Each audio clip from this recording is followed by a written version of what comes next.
OCS kuja hapa. Kuja hapa. Wapi OCS?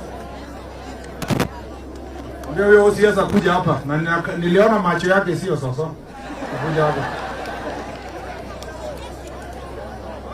Wapi OCS?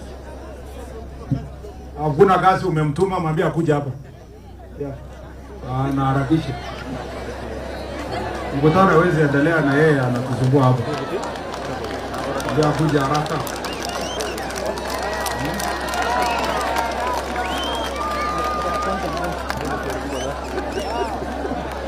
OCS kama unanisikia kimbia hapa.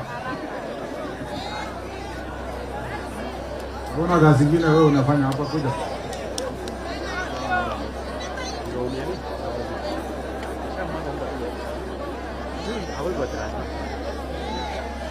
Mama hapa. Wewe unaitwa nani? Luke?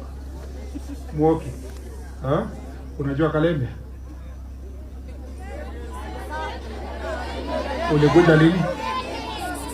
Uko na 2 months. Unajua Kalembe? Ukiniambia mambo ya ugeni, unajua Kalembe? Ya unamjua vizuri. Umesikia huyo ndiye anaumiza wamama hapa na watoto. Uko na siku ngapi? Tulikubaliana siku ngapi?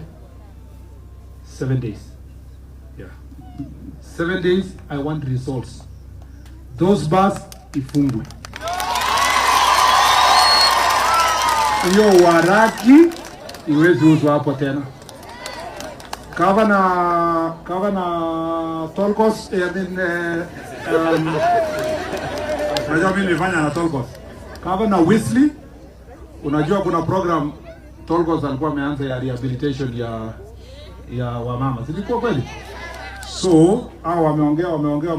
Governor tulikuwa tumeongea na wewe. License ya hizo bus itolewe. Hiyo sasa. So, Governor ata cancel license, wewe unafunga bar. 7 days I want this place to be clean. Na usipofanya hivyo IG vile atafanya. So unajua hivyo? Yeah. So nisitaki kuembarrass kwa mbele ya watu hapa. Tumekubaliana?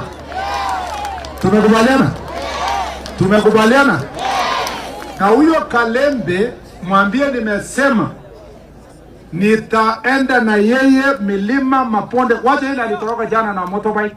Nitamtafuta kwa shimo, kwa msitu, kwa vale, kwa wapi, na akishinda hao askari nitatuma special police officers wamkujie. Kwa sikama mambo ya pombe iishe hapa Metcain na hapa Elgeyo Marakwet County. Wale wanafungua hizo vitu waende watafute biashara nyingine. Tumekubaliana?